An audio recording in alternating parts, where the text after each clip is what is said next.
இடி மின்னல் காதல் மார்ச் 29 முதல் உங்களுடைய அபிமான திரையரங்குகளில்.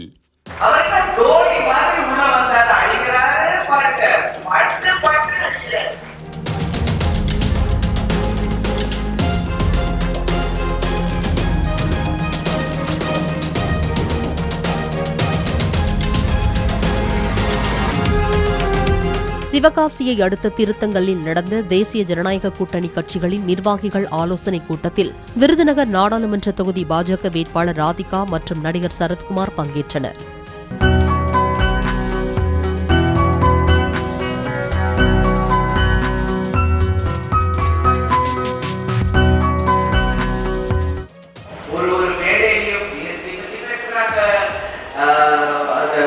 சட்டூரிமை திட்டத்தை பத்தி பேசுறாங்க, எல்லாமே பேசிக்கிட்டே இருக்காங்க. ஆனா விளக்கம் யாரு கொடுக்குறாங்க? யார் சிறப்பா விளக்கம் கொடுக்குறாங்க? தமிழ்ல அண்ணாமலைஜி அவர்கள் எங்க மாநில தலைவர் அவர்கள் தெளிவாக கிளீனா சொல்றாரு. அவருக்கு தோனி மாதிரி உள்ள வந்தாரு, அடிக்கிறாரு பாருங்க, பட்டு பட்டு அடிக்கிறாரு. உண்மையிலே நான் சொல்றேன், இந்த கொஞ்ச நாள் பிரச்சாரத்தில் ஈடுபட்டனால பயந்து போயிருக்கிறார்கள். இடி மின்னல் காதல் மார்ச் 29 முதல் உங்களுடைய அபிமான திரையரங்குகளில்.